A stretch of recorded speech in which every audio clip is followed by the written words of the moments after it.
नमस्कार साथियों, आपके अपने YouTube चैनल हिंदी पीडिया में एक बार फिर से आप सभी का अभिनंदन।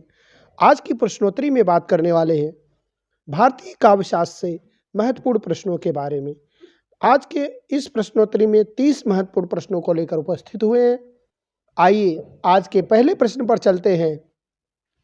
अलंकार से संबद्ध ग्रंथ कुवलयानंद के रचयिता हैं महिम भट्ट, जयदेव, अप्पय दीक्षित, विश्वनाथ। तो आप सभी को पता है कि अलंकार से संबंधित प्रसिद्ध ग्रंथ कुवलयानंद के रचयिता अप्पय दीक्षित हैं। कुवलयानंद के रचयिता अप्पय दीक्षित है। आपका सी विकल्प बिल्कुल सही है। इसी तरह से अगले प्रश्न पर चलते हैं। अगला प्रश्न है प्रतिभा के दो भेद कारित्री प्रतिभा, भावित्री प्रतिभा किस आचार्य ने किए हैं? प्रतिभा के दो भेद किसने किए हैं? प्रतिभा के दो भेद हैं कारित्री प्रतिभा और भावित्री प्रतिभा। तो किस आचार्य ने यह दो भेद बताए हैं, इसको आपको बताना है। तो यह दो भेद जो है किसने बताए हैं? विश्वनाथ ने, राजशेखर ने, मम्मट ने, भोज ने। तो आपका सही विकल्प हो जाएगा राजशेखर ने। राजशेखर ने प्रतिभा के दो भेद बताए हैं, कारित्री प्रतिभा, भावित्री प्रतिभा। इसी तरह से अगले प्रश्न पर चलते हैं। अगला प्रश्न है किसकी प्रतिभा को भावित्री प्रतिभा कहा जाता है? सहृदय की, कवि की, भावुक की, निबंधकार की। तो किसकी प्रतिभा को भावित्री प्रतिभा कहा जाता है? सहृदय की प्रतिभा को भावित्री प्रतिभा कहा जाता है। ये विकल्प आपका सही हो जाएगा। इसी तरह से अगले प्रश्न पर चलते हैं। अगला प्रश्न है प्रज्ञा नव नवोन्मेष शालिनी प्रतिभा मता किसकी पंक्ति है? रुद्रट की, जगन्नाथ की, भट्टतौत की, वामन की।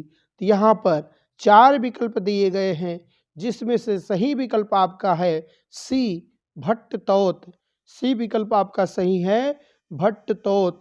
इसी तरह से अगले प्रश्न पर चलते हैं। अगला प्रश्न है कितने प्रकार के काव्य हेतु माने गए हैं? 5 प्रकार के, 3 प्रकार के, 4 प्रकार के, 7 प्रकार के। तो जो काव्य हेतु होते हैं, काव्य हेतु जो माने गए हैं वह 3 प्रकार के माने गए हैं। आपका बी विकल्प सही हो जाएगा। काव्य हेतु 3 प्रकार के माने गए हैं, यह विकल्प सी सही होगा। इसी तरह से अगले प्रश्न पर चलते हैं। अगला प्रश्न है धर्मार्थ काम मोमोच्छु वैचक्षम कलासुच किसकी पंक्ति है? भामह की, मम्मट की, भरत की, वामन की। यह किसकी पंक्ति है? यह पंक्ति है भामह की। आपका ए विकल्प सही हो जाएगा। यह पंक्ति है भामह की। ए विकल्प आपका सही हो जाएगा। इसी तरह से अगले प्रश्न पर चलते हैं।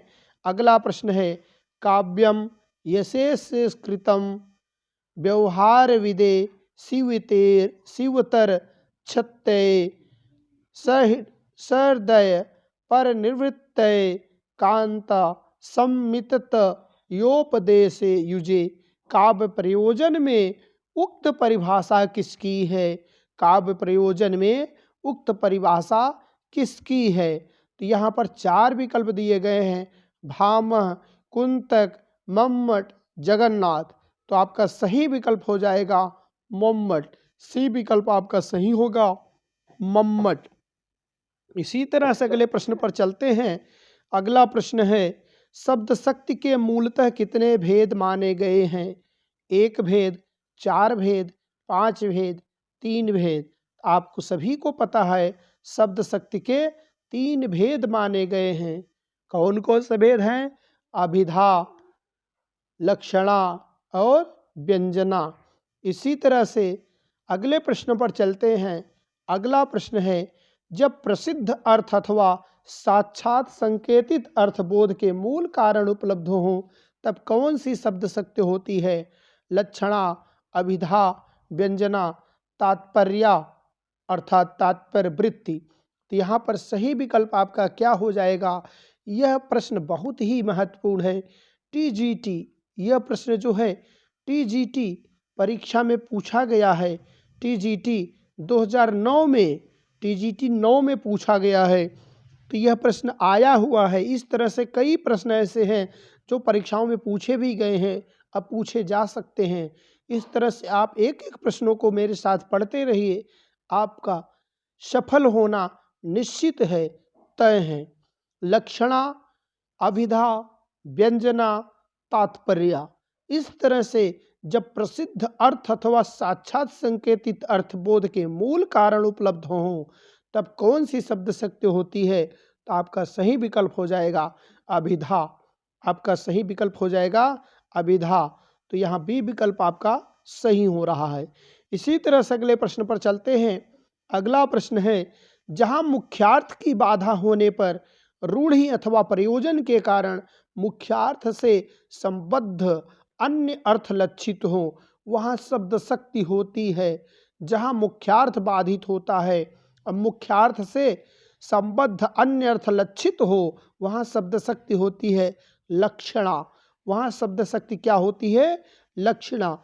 ये विकल्प आपका सही हो जाएगा। अगले प्रश्न पर चलते हैं। अगला प्रश्न है, रूढ़ा और प्रयोजनवादी किस शब्द शक्ति के प्रमुख भेद हैं? रूढ़ा, लक्षणा, प्रयोजनवादी, इस तरह से रूढ़ा और प्रयोजनवती किस शब्द शक्ति के प्रमुख भेद हैं? तो आप देखेंगे किस शब्द शक्ति के? लक्षणा के। रूढ़ा लक्षणा, प्रयोजनवादी लक्षणा, इस तरह से लक्षणा के प्रमुख भेद हैं। आपका सी विकल्प सही हो जाएगा। सी विकल्प लक्षणा के प्रमुख भेद हैं। अगले प्रश्न पर चलते हैं। अभिधा और लक्षणा द्वारा अपना अपना अर्थ बताकर शांत हो जाने पर किसी अन्य ही अर्थ का बोधन होता है, वहाँ कौन सी शब्द शक्ति होती है? तात्पर्यावृत्ति, व्यंजना, लक्षणा, अभिधा। तो यहाँ पर कौन सी शब्द शक्ति होती है? वहाँ पर व्यंजना शब्द शक्ति होती है। जब अभिधा और लक्षणा द्वारा अपना अपना अर्थ बताकर शांत हो जाने पर किसी अन्य अर्थ का बोधन होता है, वहाँ कौन सी शब्द शक्ति होती है? वहाँ व्यंजना शब्द शक्ति होती है। आपका बी विकल्प सही हो जाएगा। व्यंजना शब्द शक्ति होती है, बी विकल्प सही हो जाएगा। इसी तरह से अगले प्रश्न पर चलते हैं। अगला प्रश्न है, ध्वनि सिद्धांत के प्रवर्तक माने जाते हैं आनंदवर्धन, मम्मट, भामह, वामन। अब ध्वनि संप्रदाय के प्रवर्तक जो माने गए हैं, ध्वनि संप्रदाय के प्रवर्तकों में आनंदवर्धन को माना जाता है। अब ध्वनि संप्रदाय के प्रवर्तक आनंदवर्धन माने जाते हैं। आनंदवर्धन। अब इसी तरह से अगले प्रश्न पर चलते हैं, लेकिन पहले ए विकल्प का चयन कर लेते हैं। ए विकल्प सही होगा। अगले प्रश्न पर चलते हैं। अगला प्रश्न है, निम्न में से कौन अलंकारी आचार्य नहीं है? वामन, भामह, दंडी, उद्भट। अब इसमें दिया गया है अलंकारवादी आचार्य नहीं है। अलंकारवादी आचार्यों की श्रेणी अगर हम गिने तो सबसे पहले आता है भामह की, भामह। फिर आते हैं दंडी, फिर उद्भट, उद्भट। इस तरह से भामह, दंडी, उद्भट। तो इसको लिखेंगे भादवलंकारः। भामह, दंडी, उद्भट। अब यहाँ पूछा गया है अलंकारवादी आचार्य नहीं है, तो इसमें दंडी आ गए, उद्भट आ गए, भामह आ गए। बच कौन रहे हैं? ए विकल्प बच रहा है। इसलिए यह रीतिवादी आचार्य हैं। वामन रीतिवादी, वारी, वामन रीतिवादी आचार्य हैं। इस तरह से ए विकल्प यहाँ आपका सही हो जाएगा। अगले प्रश्न पर चलते हैं। अगला प्रश्न है, किस आचार्य ने शब्दालंकारों को अधम काव्य, अर्थालंकारों को मध्यम काव्य तथा गुणीभूत व्यंग और ध्वनि को क्रमशः उत्तम काव्य, उत्तमोत्तम काव्य कहा है? आनंदवर्धन ने, मम्मट ने, विश्वनाथ ने, जगन्नाथ ने। तो किसने कहा है? मम्मट ने कहा है। उत्तमोत्तम कहा है किसने कहा है? मम्मट ने कहा है। आपका बी विकल्प सही हो जाएगा, मम्मट ने कहा है। इसी तरह से अगले प्रश्न पर चलते हैं। अगला प्रश्न है, जनश्रुति के आधार पर किस आचार्य को रस के प्रवर्तक होने का श्रेय दिया जाता है? जनश्रुति के आधार पर किस आचार्य को रस के प्रवर्तक होने का श्रेय दिया जाता है? रस का प्रवर्तक किसे माना जाता है जनश्रुति के आधार पर? भरत मुनि को, नंदकेश्वर को, भामह को, दंडी को? तो जनश्रुति के आधार पर नंदकेश्वर को रस का प्रवर्तक माना जाता है। जनश्रुति के आधार पर नंदकेश्वर को रस का प्रवर्तक माना जाता है। आपका बी विकल्प सही हो जाएगा। इसी तरह से अगले प्रश्न पर चलते हैं। भरत ने रसों की संख्या कितनी मानी है? 10, 5, 8, 9। अब भरत मुनि ने, यहाँ भरत मुनि की बात की जा रही है, भरत मुनि ने रसों की संख्या कितनी मानी है? भरत मुनि ने रसों की संख्या 8 मानी है। सी विकल्प आपका सही हो जाएगा। रस 9 होते हैं, लेकिन भरत मुनि ने अपने नाट्यशास्त्र में 8 रसों को ही माना है। रसों की संख्या 8 मानी है, इतना याद रखेंगे।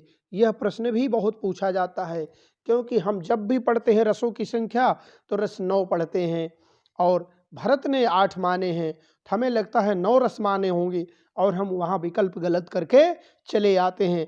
इस गलती से बचना है। याद रखना है, भरत जो है 8 रसों को मानते हैं। भरत कितने रसों को मानते हैं? 8 रसों को। चलिए अगले प्रश्न पर चलते हैं।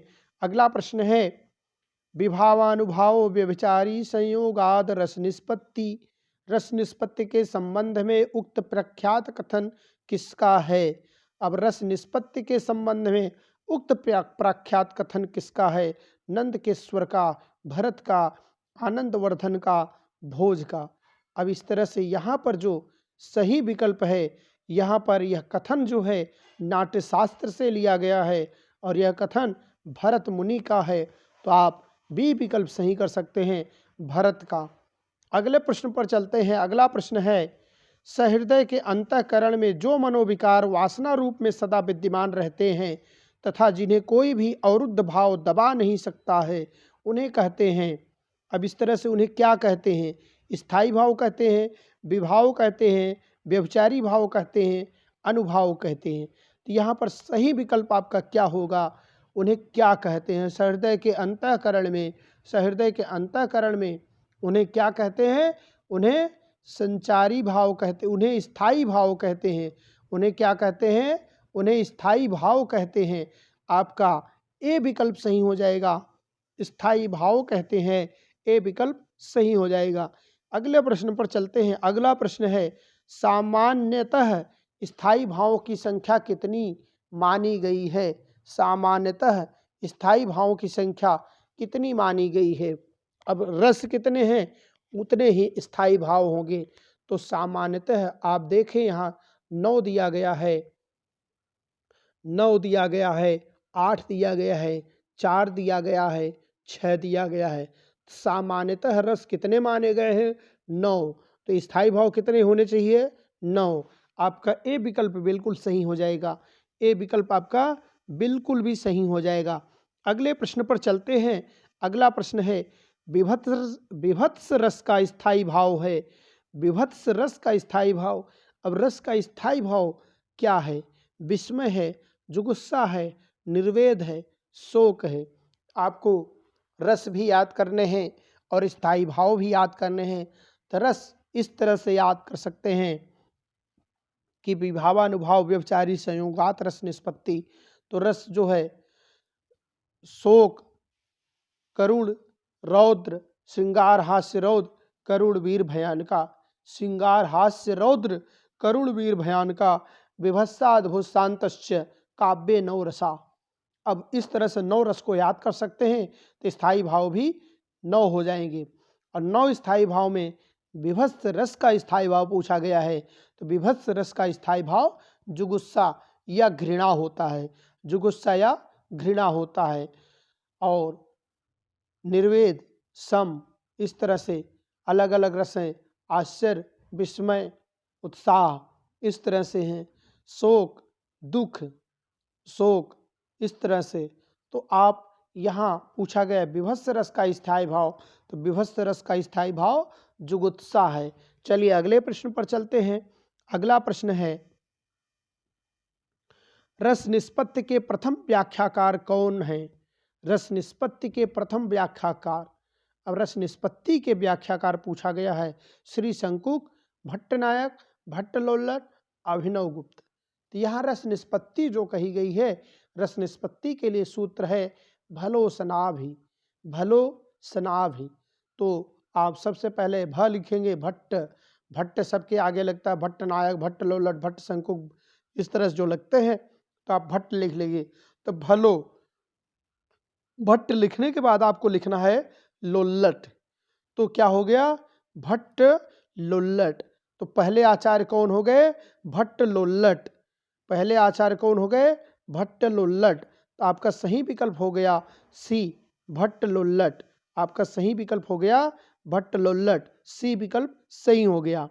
इसी तरह से भलो सनाभि, भलो, अब सनाभि, तो भट्ट लोल्लट, भट्ट शंकुक, फिर भट्ट नायक, भलो सनाभि, और फिर भट्ट में खत्म हो गए। अब अभिनवगुप्त, सनाभि, अभिनवगुप्त। तो पहले स्थान पे लोल्लट, दूसरे स्थान पे शंकुक, तीसरे स्थान पे नायक, चौथे स्थान पे अभिनवगुप्त। इस तरह से रस निष्पत्ति के प्रथम व्याख्याकार भट्ट लोल्लट जी हैं। सी विकल्प आपका सही हो जाएगा। अगले प्रश्न पर चलते हैं। अगला प्रश्न है, सामाजिक के हृदय में वासना रूप में स्थित रति, उत्साह, शोक आदि भावों के उद्बोधक कारकों को कहते हैं स्थायी भाव, संचारी भाव, विभाव, अनुभाव। तो इसको क्या कहते हैं? तो संचारी भाव कहते हैं। आदि उद्बोधक को संचारी भाव कहते हैं। बी विकल्प आपका सही हो जाएगा, संचारी भाव कहते हैं। इसी तरह से अगले प्रश्न पर चलते हैं। अगला प्रश्न है, आलंबन और उद्दीपन रस के किस अंग के भेद हैं? आलंबन और उद्दीपन, आलंबन विभाव और उद्दीपन विभाव, दो विभाव होते हैं, आलंबन विभाव और उद्दीपन विभाव।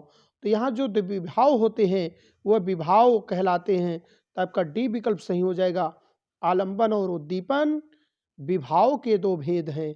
आलंबन और उद्दीपन विभाव के दो भेद हैं। इस तरह से अगले प्रश्न पर चलते हैं। अगला प्रश्न है, रस, रत्यादि स्थायी भावों को, रस आदि स्थायी भावों को प्रकाशित करने वाले, रति आदि स्थायी भावों को प्रकाशित करने वाली आश्रय की बाह्य चेष्टाएं कहलाती हैं। रति आदि स्थायी भावों को प्रकाशित करने वाली आश्रय की बाह्य चेष्टाएं कहलाती हैं स्थायी भाव, अनुभाव, विभाव, व्यभिचारी भाव।